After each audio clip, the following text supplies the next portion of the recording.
Welcome to the Lookism season 1 episode number 4। Last episode में Vasco और Park की fight होते होते रह गई थी और उसकी हिम्मत को देखकर कुछ बदमाश लड़के पार्क से दोस्ती करते हैं और शाम को उसको दारू के अड्डे पर बुलाकर दारू पिला देते हैं। तो हांग जाकर उसको घर लाता है और सुबह होने पर पार्क स्कूल में चला जाता है। तभी उसके पीछे से माँ वहाँ पर आ गई थी और हांग को सोता देखकर हैरान हो गई थी।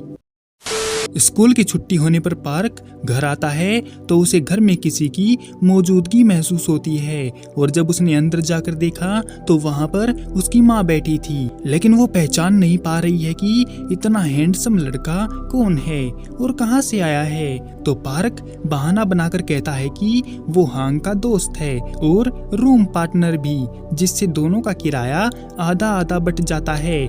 माँ हांग को जगाने की कोशिश करती है तो पार्क उनको रोक देता है। तो माँ उससे बातें करने लगती है।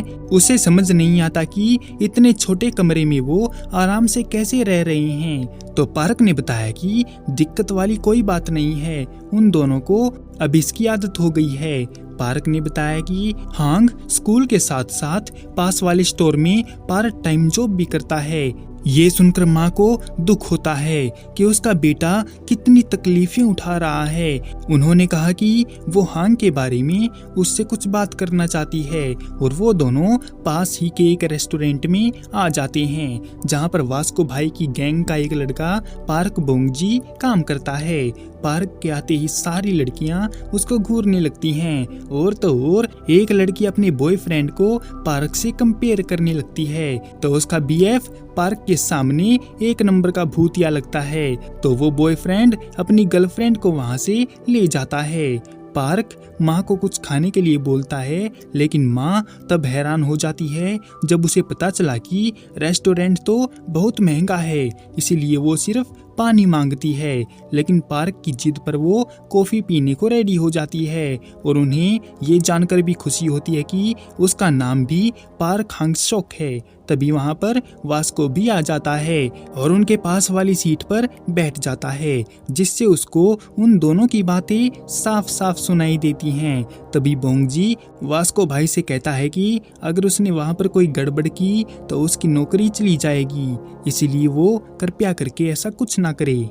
माँ पार्क से कहती है कि हांग बहुत भोला है। उसके पहले वाले स्कूल में बच्चे उसको परेशान करते थे, मारते पीटते थे और इन्हीं सबसे दुखी होकर उसने इस जगह पर एडमिशन लिया है। वो अपने आप को दोष देने लगती है कि हांग की इस हालत की जिम्मेदार वो खुद है, क्योंकि वो हमेशा कमाने के पीछे ही भागती रही और हांग पर ध्यान ना दे पाई। जिस पर पार्क कहता है कि टेंशन लेने की कोई जरूरत नहीं है, क्योंकि स्कूल में हांग के बहुत अच्छे दोस्त हैं और उसे कोई परेशानी नहीं है। ये सुनकर वास्को चौंक जाता है कि पार्क झूठ क्यों बोला, जबकि उस मोटे लड़के को सब लोग कितना परेशान करते हैं।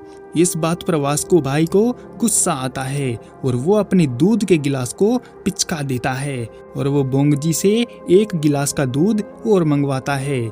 माँ कहती है कि हांग बहुत किस्मत वाला है जो उसको पार्क जैसा दोस्त मिला और उन्हें पूरा यकीन है कि वो हांग का ध्यान रखता होगा। और बगल में इन सब बातों को सुनकर वास्को लाल पीला हो रहा था, क्योंकि उसकी नज़रों में तो सच्चाई कुछ और ही है। बोंगजी परेशान है कि वास्को कोई दंगा ना कर दे। तभी माँ वहाँ से जाने की तैयारी करती है और जाने से पहले बोंगजी को बुलाकर बाहर रखे हुए गत्ते को ले जाने की बात कहती है। तो उसको ले जाने के लिए बोंगजी हाँ बोल देता है। पार्क समझ नहीं पा रहा है कि माँ उस रद्दी का करेंगी क्या। तो माँ ने बताया कि हांग को टाइम टू टाइम पैसे मिलते रहें, उसी के लिए वो ये सब काम करती है और इसको ले जाकर वो कबाड़ी वाले को बेच देंगी। पार्क को दुख होता है कि उसकी माँ उसके लिए कितनी परेशानियाँ उठा रही है।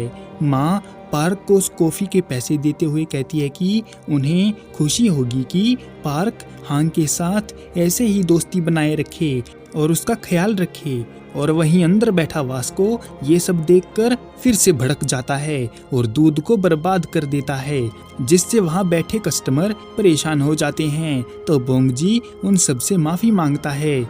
माँ कहती है कि आज का दिन तो उनके लिए बहुत बढ़िया है, क्योंकि उन्हें खुशी है कि अब हांग को कोई परेशान नहीं करता और वो पार्क से अलविदा कहकर वहाँ से चली जाती है। पार्क की आंखों में आंसू आ जाते हैं कि उसकी माँ के दिल में कितना दर्द है, वो भी सिर्फ उसकी वजह से। पर तभी उसने देखा कि उसके पीछे वास्को भाई खड़ा है और वो पार्क को पकड़कर एक कंस्ट्रक्शन साइट पर ले आता है और कहता है कि उसमें बहुत चर्बी चढ़ गई है क्या, जो उस दिन स्कूल में जिन को मारा और आज उस मोटे लड़के की माँ से झूठ बोला। इतना बोलकर वास्को उस पर एक पंच करने की कोशिश करता है तो पार्क साइड होकर बच जाता है और समझाने की कोशिश करता है कि उसे कोई गलतफहमी हुई है, लेकिन वास्को नहीं सुनता और फिर से मारने की कोशिश करता है, मगर वो इस बार भी बच जाता है। वास्को समझ नहीं पाता कि ये लड़का उसके हर एक अटैक को डॉज कैसे किया, जबकि पार्क भी डरा हुआ है कि उसका एक भी अटैक अगर उस पर लैंड हो गया तो उसका काम तमाम होना तय है। वास्को के अटैक से पार्क के चेहरे पर खरोंच आ जाती है और वो उससे उन पैसों को मांगता है जो माँ ने दिए थे, क्योंकि उसे लगता है कि वो पैसे हांग के हैं और उसे ही मिलने चाहिए। और दूसरी ओर पार्क को लगता है कि वास्को भी बाकियों की तरह ही गुंडा बदमाश है, इसीलिए पार्क पैसे देने से मना कर देता है। तो वास्को तेजी से उस पर अटैक करने आता है तो पार्क उसके पेट में बढ़िया वाला पंच करने को ट्राई करता है, लेकिन वास्को उसको अपने घुटनों से रोक देता है और कहता है कि वो एक ट्रेंड बंदा है, इसीलिए पार्क उसको नहीं हरा पाएगा। जिस पर पार्क जिनकी उसी स्ट्रेटेजी को अपनाता है जो उसने कल रात उसको बताई थी। तो पार्क एक पंच करने की कोशिश करता है जिसको वास्को आसानी से डॉज करता है और उसे लगा कि पार्क अब उसके पंच को खाकर ढेर हो जाएगा, मगर तभी पार्क बैक स्पिनिंग का इस्तेमाल करके उसको अपनी कोहनी मारकर टेक डाउन करता है और तभी वहां पर बोंगजी भी आ जाता है। तो पार्क उसका ध्यान रखने की बात कहकर वहां से चला जाता है। वास्को भाई बोंगजी को बताता है कि उसकी टाइमिंग एकदम परफेक्ट थी, लेकिन फिर भी वो पार्क से हार गया।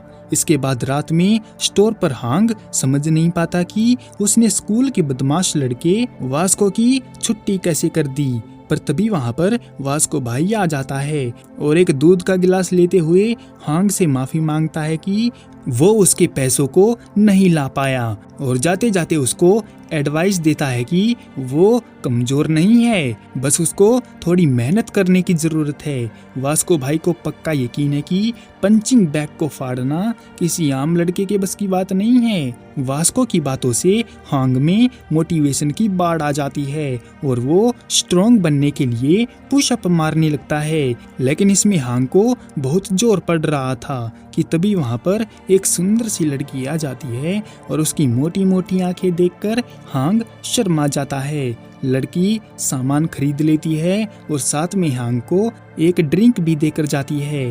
हांग उसको पी लेता है और क्रंचेस करने में जुट जाता है और वहीं पर एक ऊंची सी बिल्डिंग में पार्क जी हो किसी गहरी सोच में डूबा हुआ है। इसी के साथ the end of lookism season 1 episode number 4। मिलते हैं हम किसी और वीडियो में, तब तक के लिए सायोनारा।